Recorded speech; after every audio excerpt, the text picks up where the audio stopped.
Sorry about that, guys. Oops. There we go.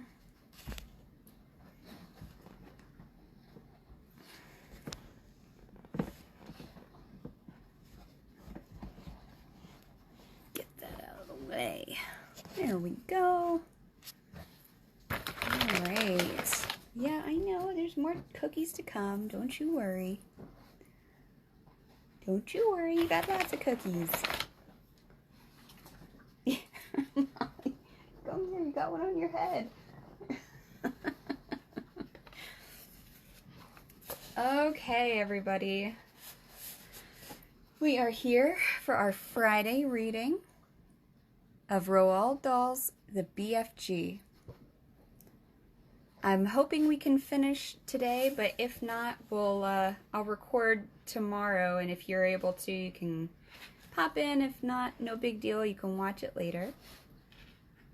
All right, let's see if we can get Miss Molly to settle down before we start. Jaeger.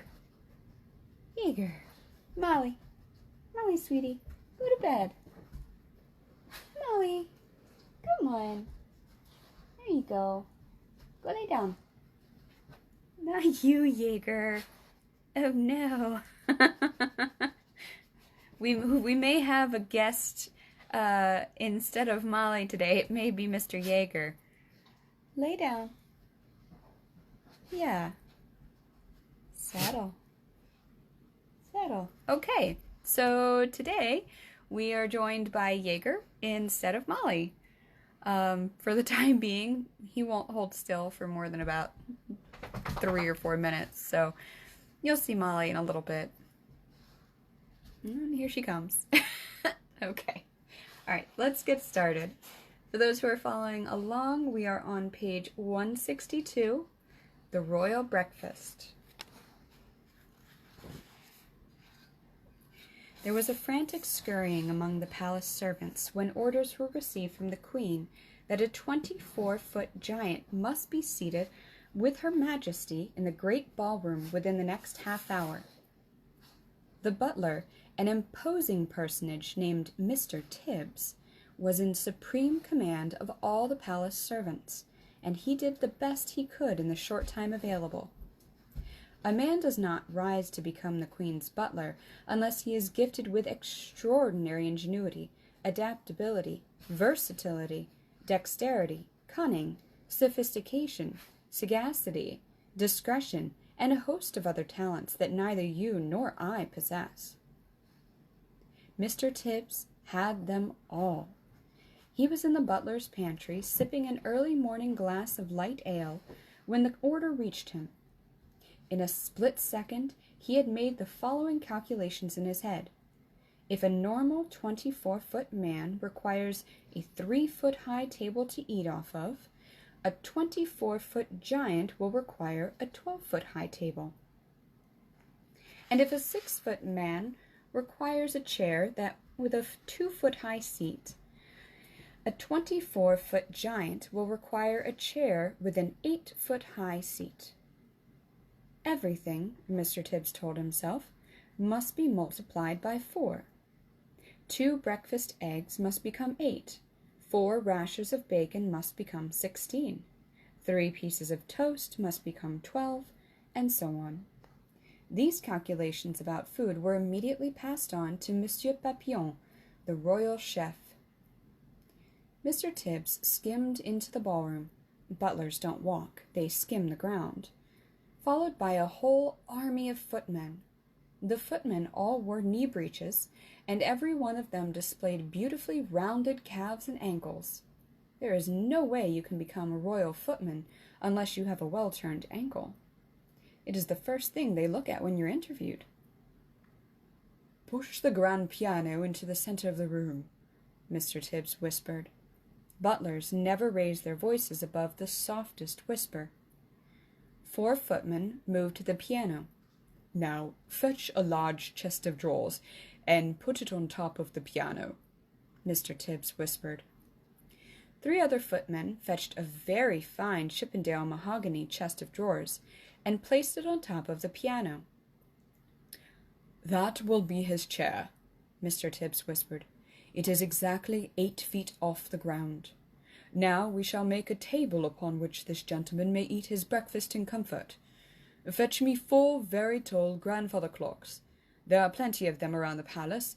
Let each clock be 12 feet high." 16 footmen spread out around the palace to find the clocks. They were not easy to carry and required 4 footmen to each one. "Place the 4 clocks in a rectangle 8 feet by 4 along the grand piano," Mr. Tibbs whispered. The footman did so. "Now fetch me the young prince's ping-pong table," Mr. Tibbs whispered. The ping-pong table was carried in. "Unscrew its legs and take them away," Mr. Tibbs whispered. This was done. "Now place the ping-pong table on top of the 4 grandfather clocks," Mr. Tibbs whispered. To manage this, the footman had to stand on step-ladders. Mr. Tibbs stood back to survey the new furniture. "None of it is in the classic style," he whispered, "but it will have to do." He gave orders that a damask tablecloth should be draped over the ping-pong table, and in the end it looked really quite elegant after all. At this point, Mr. Tibbs was seen to hesitate. The footmen all stared at him, aghast. Butlers never hesitate, not even when they are faced with the most impossible problems. It's their job to be totally decisive at all times. "Knives and forks and spoons," Mr. Tibbs was overheard to mutter. "Our cutlery will be like little pins in his hands." But Mr. Tibbs didn't hesitate for long. "Tell the head gardener," he whispered, "that I require immediately a brand new unused garden fork and also a spade. And for a knife, we shall use the great sword hanging on the wall in the morning room. But clean the sword well first. It was last used to cut off the head of King Charles I, and there may still be a little dried blood on the blade." When all of this was accomplished, Mr. Tibbs stood near the center of the ballroom, casting his expert butler's eye over the scene. Had he forgotten anything? He certainly had. What about a coffee cup for the large gentleman? "Fetch me," he whispered, "the biggest jug you can find in the kitchen." A splendid 1-gallon porcelain water jug was brought in and placed on the giant's table beside the garden fork and the garden spade and the great sword. So much for the giant. Mr. Tibbs then had the footman move a small, delicate table and 2 chairs alongside the giant's table. This was for the Queen and Sophie. The fact that the giant's table and chairs towered far above the smaller table simply could not be helped. All these arrangements were only just completed when the Queen, now fully dressed in a trim skirt and cashmere cardigan, entered the ballroom holding Sophie by the hand. A pretty blue dress that had once belonged to one of the princesses had been found for Sophie, and to make her look prettier still, the Queen had picked up a superb sapphire brooch from her dressing table and had pinned it on the left side of Sophie's chest. The big friendly giant followed behind them, but he had an awful job getting through the door. He had to squeeze himself through on his hands and knees, with 2 footmen pushing him from behind and 2 pulling from the front. But he got through in the end. He had removed his black cloak and got rid of his trumpet, and was now wearing his ordinary, simple clothes. As he walked across the ballroom, he had to stoop quite a lot to avoid hitting the ceiling. Because of this, he failed to notice an enormous crystal chandelier. Crash! Went his head right into the chandelier. A shower of glass fell onto the poor BFG. "Gung hammers and bugs winkles!" he cried. "What was that?" "It was Louis XV," the Queen said, looking slightly put out. "He's never been in a house before," Sophie said. Mr. Tibbs scowled. He directed 4 footmen to clear up the mess, and then, with a little disdainful wave of the hand, he indicated to the giant that he should seat himself on top of the chest of drawers on top of the grand piano. "What a fizz-whizzing flush-bunkle seat!" cried the BFG. I is going to be bug as a snug in a rug up here." "Does he always speak like that?" the Queen asked. "Quite often," Sophie said. "He gets tangled up with his words." The BFG sat down on the chest of drawers piano and gazed in wonder around the great ballroom. "By gumdrops!" he cried. "What a spliffin' wopsy room we is in! It is so gigantuous I is needin' bicirculars and telescoops to see what is on the other end." Footmen arrived carrying silver trays with fried eggs, bacon, sausage, and fried potatoes. At this point, Mr. Tibbs realized that in order to serve the BFG at his 12-foot-high grandfather clock table, he would have to climb up to the top of one of the tall stepladders. What's more, he must do it balancing a huge warm tray on the palm of one hand and holding a gigantic silver coffee pot in the other. A normal man would have flinched at the thought, but good butlers never flinch. Up he went, up and up and up, while the Queen and Sophie watched him with great interest. It was possible they were both secretly hoping he would lose his balance and go crashing to the floor. But good butlers never crash. At the top of the ladder, Mr. Tibbs, balancing like an acrobat, poured the BFG's coffee and placed the enormous plate before him. On the plate there were 8 eggs, 12 sausages, 16 rashers of bacon, and a heap of fried potatoes. "What is this, please, your Magister?" the BFG asked, peering down at the Queen. "He has never eaten anything but snozzcumbers before in his life," Sophie explained. "They taste revolting." "They don't seem to have stunted his growth," the Queen said. The BFG grabbed the garden spade and scooped up all the eggs, sausages, bacon, and potatoes in one go and shoveled them into his enormous mouth. "By goggles!" he cried. "This stuff is making snozzcumbers taste like swatchwallop." The Queen glanced up, frowning. Mr. Tibbs looked down at his toes, and his lips moved in a silent prayer. "That was only one titchy little bite," the BFG said. "Is you having any more of this delunctious grubble in your cupboard, Magister?" "Tibbs," the Queen said, showing true regal hospitality, "fetch the gentleman another dozen fried eggs and a dozen sausages." Mr. Tibbs swam out of the room, muttering unspeakable words to himself and wiping his brow with a white handkerchief. The BFG lifted the huge jug and took a swallow. "Ugh!" he cried, blowing a mouthful across the ballroom. "Please, what is this horrible swig pill I is drinking, Magister?" "It's coffee," the Queen told him. "Freshly roasted." "It's filsome!" the BFG cried out. "Where is the fubscottle?" "The what?" the Queen asked. "Delumptious fizzy fubscottle," the BFG answered. "Everyone must be drinking fubscottle with breakfast, Magister. Then we can all be whiz-popping happily together afterwards."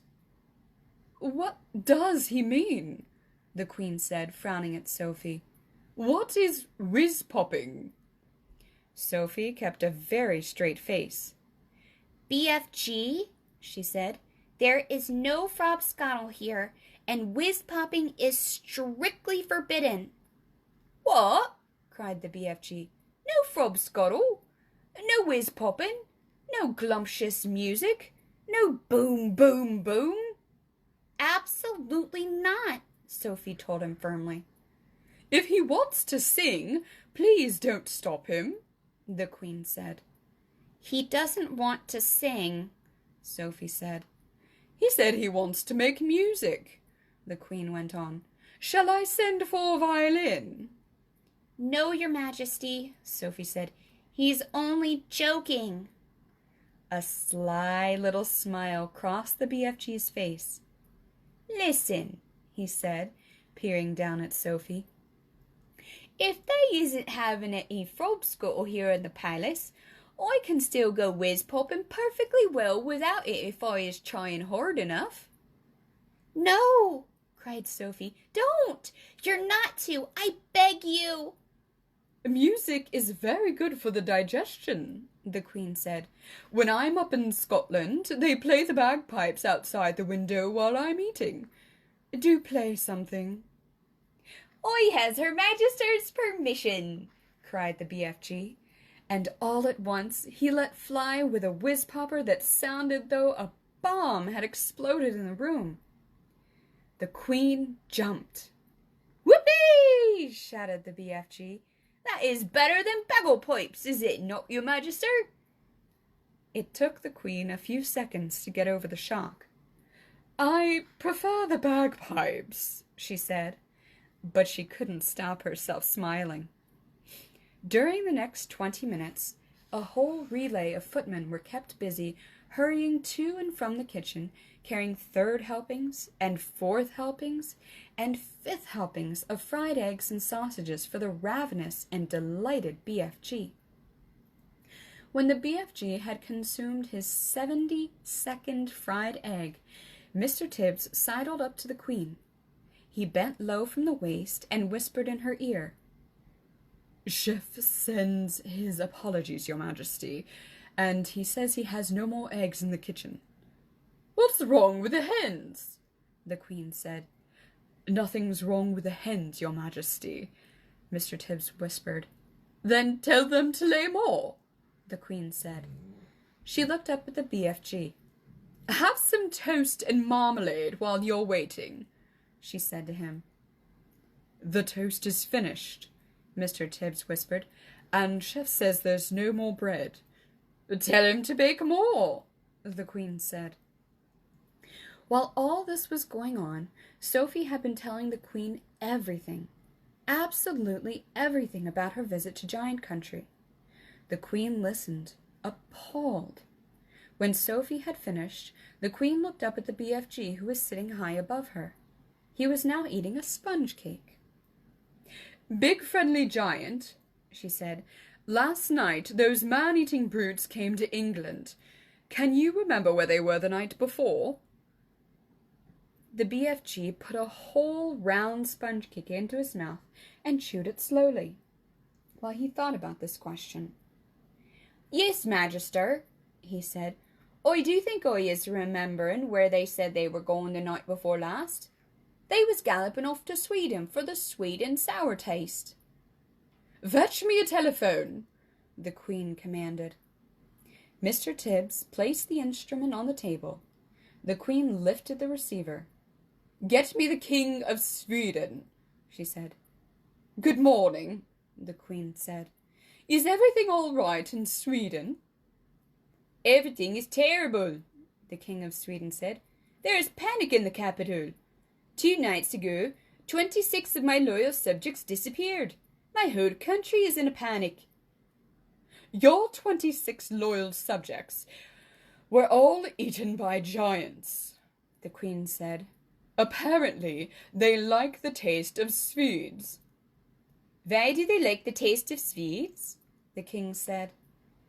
"Because the Swedes of Sweden have a sweet and sour taste. So says the BFG, the Queen said. "I don't know what you're talking about," the King said, growing testy. "It's hardly a joking matter when one's loyal subjects are being eaten like popcorn." "They've eaten mine as well," the Queen said. "Who's they, for heaven's sake?" the King asked. "Giants," the Queen said. "Look here," the King said. "Are you feeling all right?" "It's been a horrid morning," the Queen said. "First I had a horrid nightmare, then the Queen's maid dropped my breakfast, and now I've got a giant on the piano." "You need a doctor, quick!" cried the King. "I'll be all right," the Queen said. "I must go now. Thanks for your help." She replaced the receiver. "Your BFG is right," the Queen said to Sophie. "Those 9 man-eating brutes did go to Sweden." It's horrible, Sophie said. Please stop them, Your Majesty. "I'd like to make one more check before I call out the troops," the Queen said. Once more, she looked up at the BFG. He was eating donuts now, popping them into his mouth 10 at a time, like peas. "Think hard, BFG," she said. "Where did those horrid giants say they were galloping off to 3 nights ago?" The BFG thought long and hard. "Ho, ho!" he cried at last. "Yes, I is remembering." "Where?" cried the Queen. "One was off to Baghdad," the BFG said. "As they is galloping past my cave, Fleshlump-Eater is waiting his arms and shouting at me. I is off to Baghdad, and I is going to Baghdad, and Mum and every one of their 10 children as well." Once more, the Queen lifted the receiver. "Get me the Lord Mayor of Baghdad," she said. "If they don't have a Lord Mayor, get me the next best thing." In 5 seconds, a voice was on the line. "Here is the Sultan of Baghdad speaking," the voice said. "Listen, Sultan," the Queen said. "Did anything unpleasant happen in your city 3 nights ago?" "Every night unpleasant things are happening here in Baghdad," the Sultan said. "We are chopping off people's heads like you are chopping parsley." "I've never chopped parsley in my life," the Queen said. "I want to know if anyone has disappeared recently in Baghdad." "Only my uncle, Caliph Harun al-Rashid," the Sultan said. "He disappeared from his bed 3 nights ago, together with his wife and 10 children." "There you is!" cried the BFG, whose wonderful ears enabled him to hear what the Sultan was saying to the Queen on the telephone. "Fleshlump-Eater did that one. He went off to Baghdad to bag Dad and Mum and all the little kiddies." The Queen replaced the receiver. "That proves it," she said, looking up at the BFG. "Your story is apparently quite true. Summon the head of the army and the head of the Air Force immediately." The head of the army and the head of the Air Force stood at attention beside the Queen's breakfast table. Sophie was still in her seat, and the BFG was still high up on his crazy perch. It took the Queen only 5 minutes to explain the situation to the military men. "I knew there was something like this going on, Your Majesty," the head of the army said. "For the last 10 years, we have been getting reports from nearly every country in the world about people disappearing mysteriously in the night. Why, we had one only the other day from Panama." "For the hatty taste," cried the BFG. "And one from Wellington in New Zealand," said the head of the army. "For the booty flavour," cried the BFG. "What is he talking about?" said the head of the Air Force. "Work it out for yourselves," the Queen said. "What time is it? 10 a.m. In 8 hours, those 9 bloodthirsty brutes will be galloping off to gobble up another couple of dozen unfortunate wretches. They have to be stopped. We must act fast." "We'll bomb the blighters," shouted the head of the Air Force. "We'll mow them down with machine guns," cried the head of the army. "I do not approve of murder," the Queen said. "But they is murdering themselves," cried the head of the army. "That is no reason why we should follow their example," the Queen said. "2 wrongs don't make a right." "And 2 rights don't make a left," cried the BFG. "We must bring them back alive," the Queen said. "How?" the 2 military men said together. "They're all 50 feet high. They'll knock us down like 9-pins." "Wait!" cried the BFG. "Hold your horseflies. Keep your skirts on. I think I has the answer to the maiden's hair." "Let him speak," the Queen said. "Every afternoon," the BFG said, "all these giants is in their land of Noddy." I can't understand a word this fellow says, the head of the army snapped. Why doesn't he just speak clearly? He means the land of Nod, Sophie said. It's pretty obvious. Exactly, cried the BFG. Every afternoon, all these 9 joints is laying on the ground, snozzling away in a very deep sleep. They is always resting like that before they is galloping off to guzzle another helping of human beings. Go on, they said. So what? So, what you soldiers has to do is creep up to the joints while they is still in the land of Naughty and tie their arms and legs together with mighty ropes and wonkin chains. Brilliant, the Queen said. That's all very well, said the head of the army, but how do we get the brutes back here? We can't load 50-foot giants onto trucks. Shoot 'em on the spot, that's what I say. The BFG looked down from his lofty perch and said this time to the head of the Air Force, You is having belly poppers, is you not? Is he being rude? The head of the Air Force said. He means helicopters, Sophie told him. Then why doesn't he say so? Of course we have helicopters. Whoopsie big belly poppers? Asked the BFG. Very big ones, the head of the Air Force said proudly. But no helicopter is big enough to get a giant like that inside it. You don't put him inside, the BFG said. You sling him underneath the belly of your belly popper and carry him like a torpedo. Like a what? Said the head of the Air Force. Like a torpedo. Could you do that, Air Marshal? The Queen asked. Well, I suppose we could, the head of the Air Force admitted grudgingly. Then get cracking, the Queen said. You'll need 9 helicopters, 1 for each giant. Where is this place? The Air Force man said to the BFG. I presume you can pinpoint it on a map? Pinpoint? Said the BFG. Map? I is never hearing these words before. Is this Air Force being token slush bungle? The Air Marshal's face turned the color of a ripe plum. He was not used to being told he was talking slush bungle. The Queen, with her usual admirable tact and good sense, came to the rescue. BFG, she said, can you tell us more or less where this giant country is? No, Magister, the BFG said. Not on my Nelly. Then we are jiggered, cried the Air Marshal. This is ridiculous, cried the Army General. You must not be given up so easy, the BFG said calmly. The first titchy bobstacle you meet, and you begin shouting like you was Biff Squiggled. The Army General was no more used to being insulted than the Air Marshal. His face began to swell with fury, and his cheeks blew out until they looked like 2 huge ripe tomatoes. Your Majesty, he cried, we are dealing with a lunatic. I want nothing more to do with this ridiculous operation.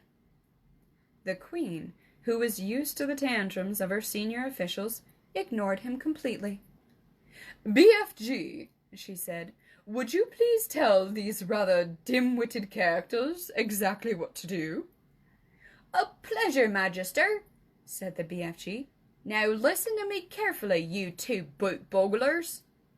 The military man began to twitch, but they stayed put. I is not having the foggiest idea what giant country is in the world, the BFG said, but I is always able to gallop there. I is galloping forwards and backwards from giant country every night to blow my dreams into little children's bedrooms. I is knowing the way very well, so all you is having to do is this. Put your 9 big belly hoppers in the air and let them follow me as I is galloping along.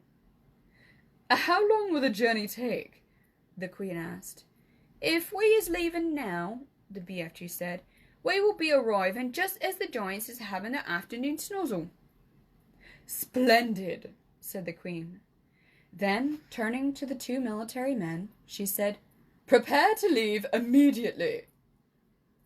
The head of the army, who was feeling pretty miffed by the whole business, said, That's all very well and good, your Majesty, but What are we going to do with the blighters once we get them back? Don't you worry about that, the Queen told him. We'll be ready for them. Hurry up now, off you go. If it pleases your majesty, Sophie said, I should like to ride with the BFG to keep him company.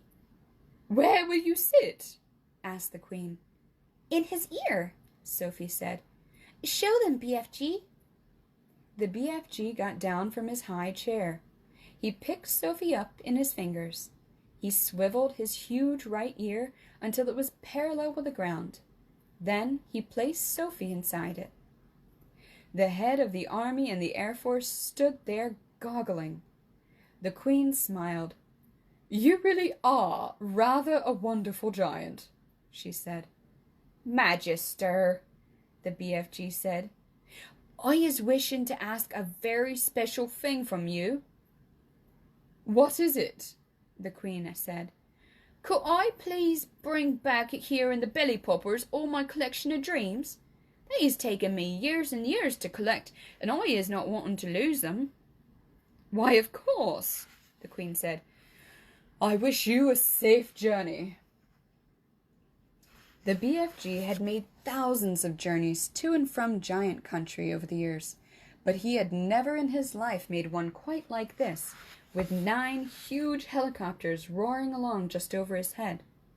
He had never before traveled in broad daylight either. He hadn't dared to. But this was different. Now he was doing it for the Queen of England herself, and he was frightened of nobody. As he galloped along the British Isles with the helicopters thundering above him, people stood and gaped and wondered what on earth was going on. They had never seen the likes of it before, and they never would again.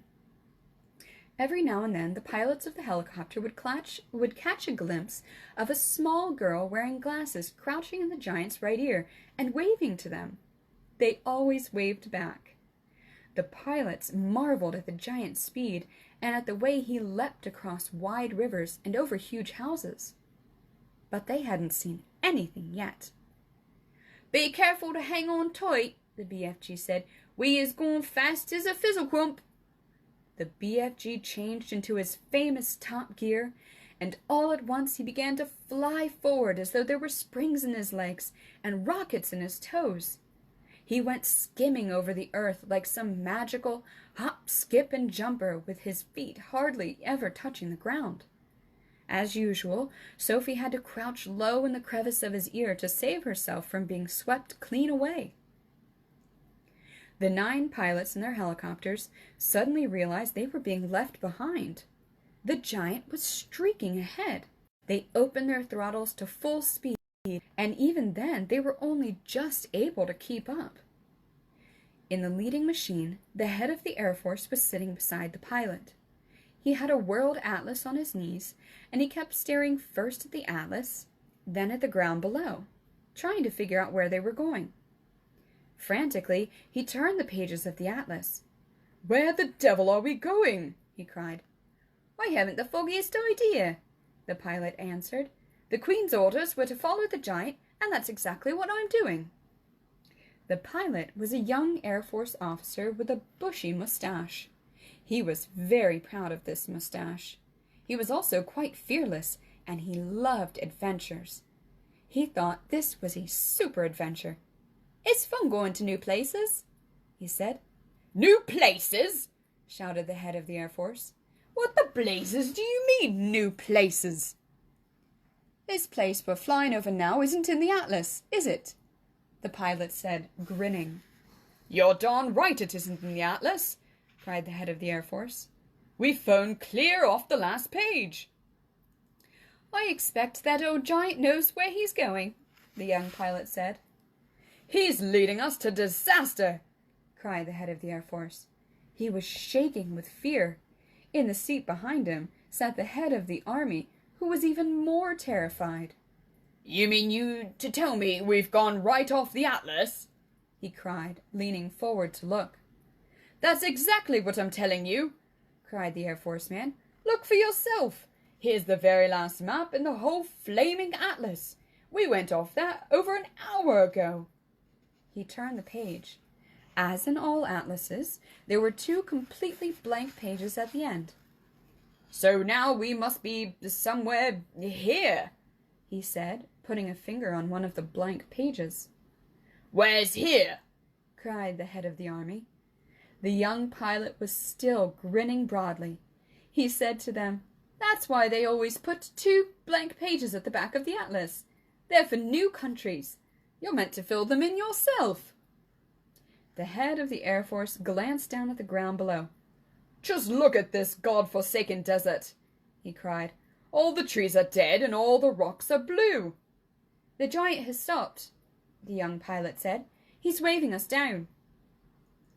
The pilots throttled back the engines, and all 9 helicopters landed safely on the great yellow wasteland. Then each one of them lowered a ramp from its belly. 9 jeeps, one from each helicopter, were driven down the ramps. Each jeep contained 6 soldiers and a vast quantity of thick rope and heavy chains. "I don't see any giants," the head of the army said. "The giants is all just out of sight over there," the BFG told him. "But you is taking these swashbuckling noisy belly poppers any closer, all the giants is waking up at once, and then pop goes the weasel." "You want us to proceed by jeep?" the head of the army said. "Yes," the BFG said, "but you must be all very, very hushy quiet. No roaring of motors, no shouting, no mucking about, no piggery-jokery." The BFG, with Sophie still in his ear, trotted forward, and the jeeps followed closely behind. Suddenly, the most dreadful rumbling noise was heard by everyone. The head of the army went pea-green in the face. "Those are guns!" he cried. "There's a battle raging up ahead of us! Turn back, the lot of you! Let's get out of here!" "Piff squiggle," the BFG said. "Those noises is not guns." "Of course they're guns!" shouted the head of the army. "I am a military man, and I know a gun when I hear one! Turn back!" "Those is just the giants snortling in their sleep," the BFG said. "I is a giant myself, and I know a giant snortle when I is hearing one." "Are you quite sure?" the army said anxiously. "Positive," the BFG said. "Proceed cautiously," the army man ordered. They all moved on. Then they saw them. Even at a distance, they were enough to scare the daylights out of the soldiers. But when they got close and saw what the giants really looked like, they began to sweat with fear. 9 fearsome, ugly, half-naked, 50-feet-long brutes sprawled over the ground in various grotesque attitudes of sleep. And the sound of their snoring was indeed like gunfire in a battle. The BFG raised his hand. The jeeps all stopped. The soldiers got out. "What happens if one of them wakes up?" whispered the head of the army, his knees knocking together from fear. "If any one of them is waking up, he will gobble you down before you can say knack jive," the BFG answered, grinning hugely. "Me is the only one that won't be gobbling up because giants is never eaten giants. Me and Sophie is the only safe ones because I is hiding her and that happens." The head of the army took several paces to the rear. So did the head of the Air Force. They climbed rather quickly back into their jeep, ready to make a fast getaway if necessary. "Go forward, men," the head of the army said. "Go forward and do your duty bravely." The soldiers crept forward with their ropes and chains. All of them were trembling mightily. None dared speak a word. The BFG, with Sophie now sitting on the palm of his hand, stood nearby to watch the operation. To give the soldiers their due, they were extremely courageous. There were 6 well-trained, efficient men working on each giant, and within 10 minutes, 8 out of the 9 giants had been trussed up like chickens and were still snoring contentedly. The 9th, who happened to be the flesh lump eater, was causing trouble for the soldiers because he was lying with his right arm tucked underneath his enormous body. It was impossible to tie his wrists and arms together without first getting that arm out from underneath him. Very, very cautiously, the 6 soldiers who were working on the flesh lump eater began to pull at the huge arm, trying to release it. The flesh lump eater opened his tiny, piggy black eyes. "Which of you foul pesters is wiggling my arm?" he bellowed. "Is that you, you rotsome man-hugger?" Suddenly, he saw the soldiers. In a flash, he was sitting up. He looked around him. He saw more soldiers. With a roar, he leapt to his feet. The soldiers, petrified with fear, froze where they were. They had no weapons with them. The head of the army put his jeep into reverse.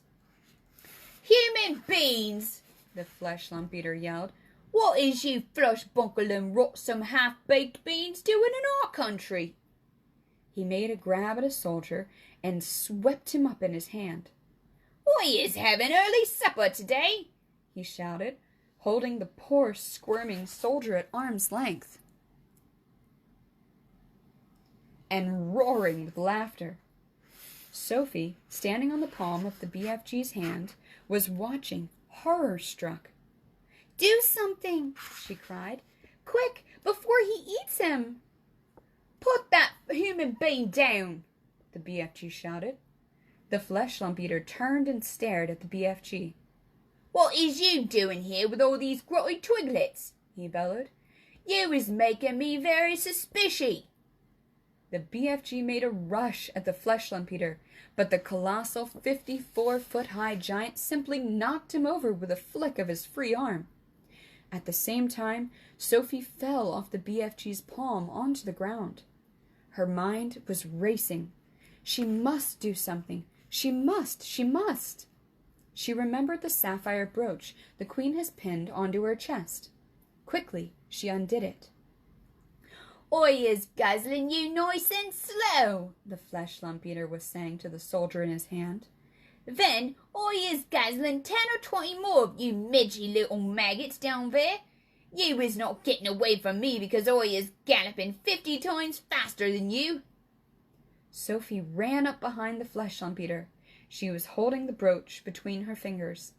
When she was right up close to the great, naked, hairy legs, she rammed the 3-inch-long pin of the brooch as hard as she could into the flesh lump eater's right ankle.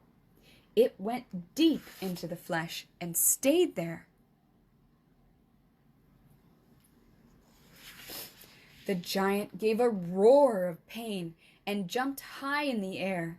He dropped the soldier and made a grab for his ankle. The BFG, knowing what a coward the flesh lump eater was, saw his chance. "You is bitten by a snake," he shouted.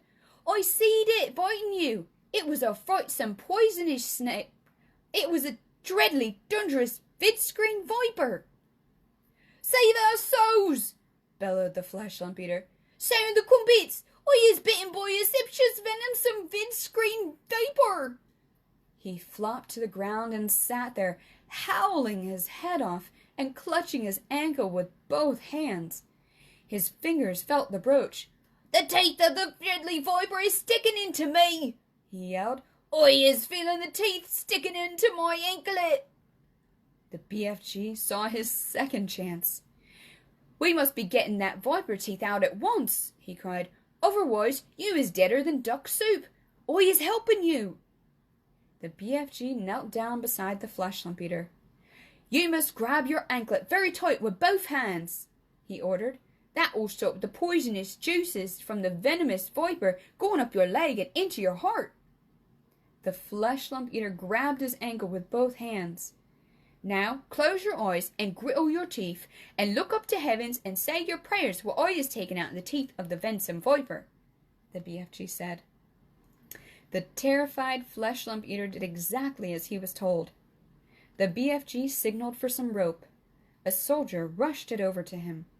With both the flesh lump eater's hands gripping his ankle, it was a simple matter for the BFG to tie the ankles and hands together with a tight knot.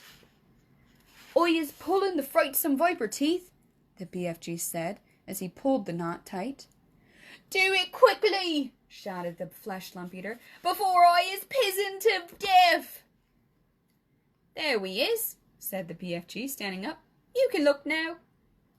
When the flesh lump eater saw that he was trussed up like a turkey, he gave a yell so loud that the heavens trembled. He rolled and he wriggled, he fought and he figgled, he squirmed and he squiggled, but there was not a thing he could do.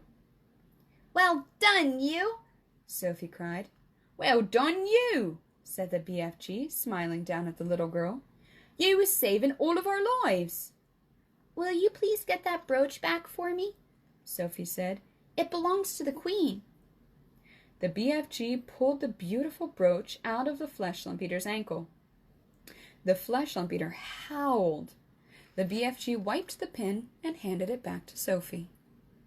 Curiously, not one of the other 8 snoring giants had woken during this schmizzle. When you is only sleeping 1 or 2 hours a day, you is sleeping extra doubly hard, the BFG explained. The heads of the Army and the Air Force drove forward once again in their jeep. Her Majesty will be very pleased with me, the head of the Army said. I shall probably get a medal. What's the next move? Now you is all driving over to my cave to load up my bottles of dreams, the BFG said. We can't waste time with that rubbish, the Army General said. It's the Queen's orders, Sophie said. She was now back in the BFG's hand. So the 9 jeeps drove across to the BFG's cave, and the great dream-loading operation began. There were 50,000 jars in all to be loaded up, more than 5,000 to each jeep, and it took over an hour to finish the job. While the soldiers were loading the dreams, the BFG and Sophie disappeared over the mountains on a mysterious errand. When they came back, the BFG had a sack the size of a small house slung over his shoulder. What's that you've got there? The head of the army demanded to know. Curiosity is killing the rat, the BFG said, and he turned away from the silly man. When he was sure that all his precious dreams had been safely loaded onto the jeeps, the BFG said, Now, we is driving back to the belly poppers and picking up the frightsome giants. The jeeps drove back to the helicopters. The 50,000 dreams were carried carefully, jar by jar, onto the helicopters. The soldiers climbed back on board, but the BFG and Sophie stayed on the ground. Then they all returned to where the 9 giants were lying. It was a fine sight to see them, these great air machines hovering over the trussed-up giants. It was an even finer sight to see the giants being woken up by the terrific thundering of the engines overhead, and the finest sight of all was to observe those 9 hideous brutes squirming and twisting about on the ground like a mass of mighty snakes as they tried to free themselves from their ropes and chains. "I is flesh bungled!" roared the flesh lump eater. "I is splits wiggled!" yelled the child chewer. "I is swog walloped!" bellowed the bone cruncher. "I is goose grungled!" howled the man hugger. "I is gruzzle swiped!" shouted the meat dripper. "I is fluck grungled!" screamed the maid masher. "I is slop grungled!" squawked the gizzard gulper. "I is crud squinkled!" yelled the blood bottler. "I is mop muggered!" screeched the butcher boy. Excuse me. The 9 giant-carrying helicopters each chose a separate giant and hovered directly over him. Very strong steel hawsers with hooks on the end of them were lowered from the front and rear of each helicopter. The BFG quickly secured the hooks to the giant's chains, one hook near the legs and the other near the arms. Then, very slowly, the giants were winched up into the air, parallel with the ground. The giants roared and bellowed, but there was nothing they could do. The BFG, with Sophie once more resting comfortably in his ear, set off at a gallop for England. The helicopters all banked around and followed after him. It was an amazing spectacle, those 9 helicopters winging through the sky, each with a trussed-up 50-foot-long giant slung underneath it. The giants themselves must have found it an interesting experience. They never stopped bellowing, but their howls were drowned out by the noise of the engines. When it began to get dark, the helicopters switched on powerful searchlights and trained them on the galloping giant so as to keep him in sight. They flew right through the night and arrived in England just as dawn was breaking.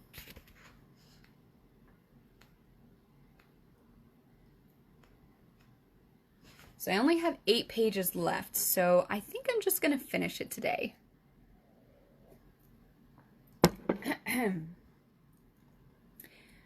While the giants were being captured, a tremendous bustle and hustle was going on back home in England.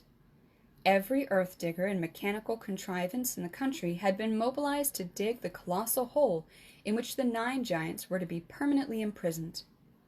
10,000 men and 10,000 machines worked ceaselessly through the night under powerful arc lights, and the massive task was completed only just in time.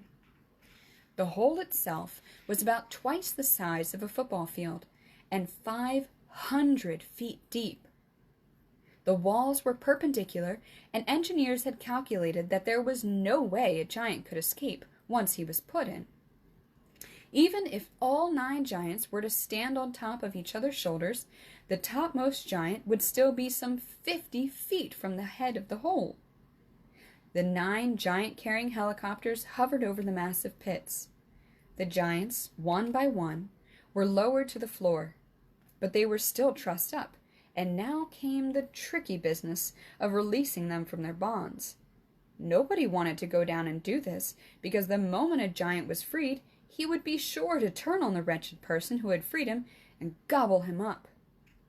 As usual, the BFG had the answer. "I has told you before," he said. "Giants is never eaten giants, so I is going down, and I shall untie them myself before you can see Rack Jobbinson." With thousands of fascinated specters, including the Queen, peering down into the pit, the BFG was lowered on a rope. One by one, he released the giants. They stood up, stretched their stiffened limbs, and started leaping about in fury. "Why is they putting us down here with this grub sludging hole?" they shouted at the BFG. "Because you is guzzling human beings," the BFG answered. "I is always warning you not to do it, and you is never taking the titchest bit of notice." "In case," the flesh lump eater bellowed, "I think we is guzzling you instead." The BFG grabbed the dangling rope and was hoisted out of the pit just in time. The great bulging sack he had brought back with him from Giant Country lay at the bottom of the pit. "What's in there?" the Queen asked him. The BFG put an arm into the sack and pulled out a gigantic black and white striped object the size of a man. "Snorescumbers!" he cried. "This is the most repulsant snorescumber, Magister, and that is all we is going to give these disgustive giants from now on." "May I taste it?" the Queen asked. "Don't, Magister, don't!" cried the BFG. "It is tasting like chalks, filth, and pig squibble." With that, he tossed the snorescumber down to the giants below. "There's your supper," he shouted. "Have a munch on that." He fished out more snorescumbers from the sack and threw them down. The giants below howled and cursed. The BFG laughed. "It serves them right, left, and center," he said. "What will we feed them on when the snorescumbers are all used up?" the Queen asked him. "They is never being used up, Magister," the BFG answered, smiling. "I is also bringing in this sack a whole bungle of snorescumber plant, which I is given, with your permission, to the royal gardener to put in the soil. Then we is having an everlasting supply of this repulsive food to feed these thirst-bloody giants on." "What a clever fellow you are," the Queen said. "You are not very well educated, but you are really nobody's fool. I can see that." Every country in the world that had in the past been visited by the foul, man-eating giants sent telegrams of congratulations and thanks to the BFG and to Sophie. Kings and presidents, prime ministers and rulers of every kind showered the enormous giant and the little girl with compliments and thank yous, as well as all sorts of medals and presents. The ruler of India sent the BFG a magnificent elephant, the very thing he had been wishing for all his life. The king of Arabia sent them a camel each. The Lama of Tibet sent them a llama each. Wellington sent them 100 pairs of wellies each. Panama sent them beautiful hats. The king of Sweden sent them a barrel full of sweet and sour pork. Jersey sent them pullovers. There was no end to the gratitude of the world. The queen herself gave orders that a special house with tremendous high ceilings and enormous doors should be immediately built in Windsor Great Park, next to her own castle, for the BFG to live in. And a pretty little cottage was put up next door for Sophie. The BFG's house was to have special dream-storing room with hundreds of shelves on it, where he could put his beloved bottles. What's more, he was given the title of the Royal Dream Blower. He was allowed to go galloping off to any place in England on any night of the year to blow his splendid fizz-whizzers in through the windows to sleeping children. The letters poured into his house by the millions from children, begging him to pay them a visit. Meanwhile, tourists from all over the globe came flocking to gaze down in wonder at the 9 horrendous man-eating giants in the great pit. They came especially at feeding time, when the snozzcumbers were being thrown down to them by the keeper, and it was a pleasure to listen to the howls and growls of horror coming up from the pit as the giants began to chew on the filthiest tasting vegetable on earth. There was only one disaster. 3 silly men who had drunk too much beer for lunch decided to climb over the high fence surrounding the pit, and of course, they fell in. There were yells of delight from the giants below, followed by the crunching of bones. The head keeper immediately put up a big notice on the fence saying, "It is forbidden to feed the giants." And after that, there were no more disasters.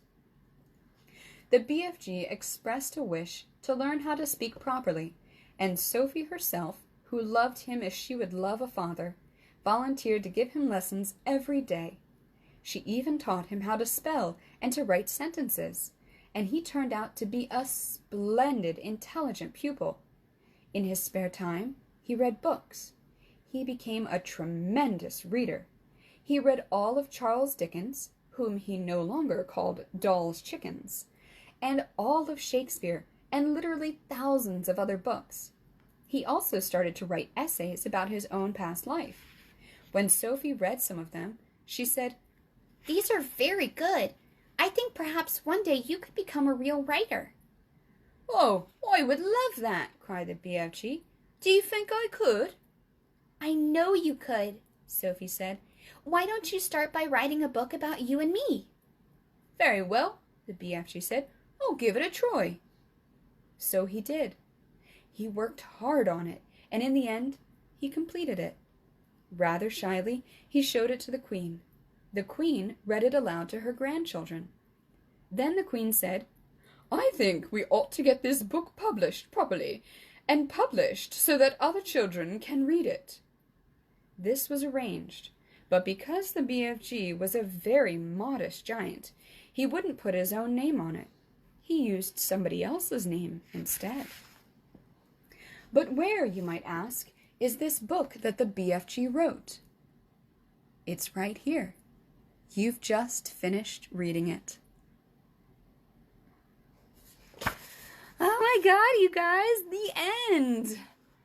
And Molly is napping, not paying any attention. Alright, I'm going to give you guys a close-up of Molly, because somebody says they might see teeth. Let's see if we can get in on here.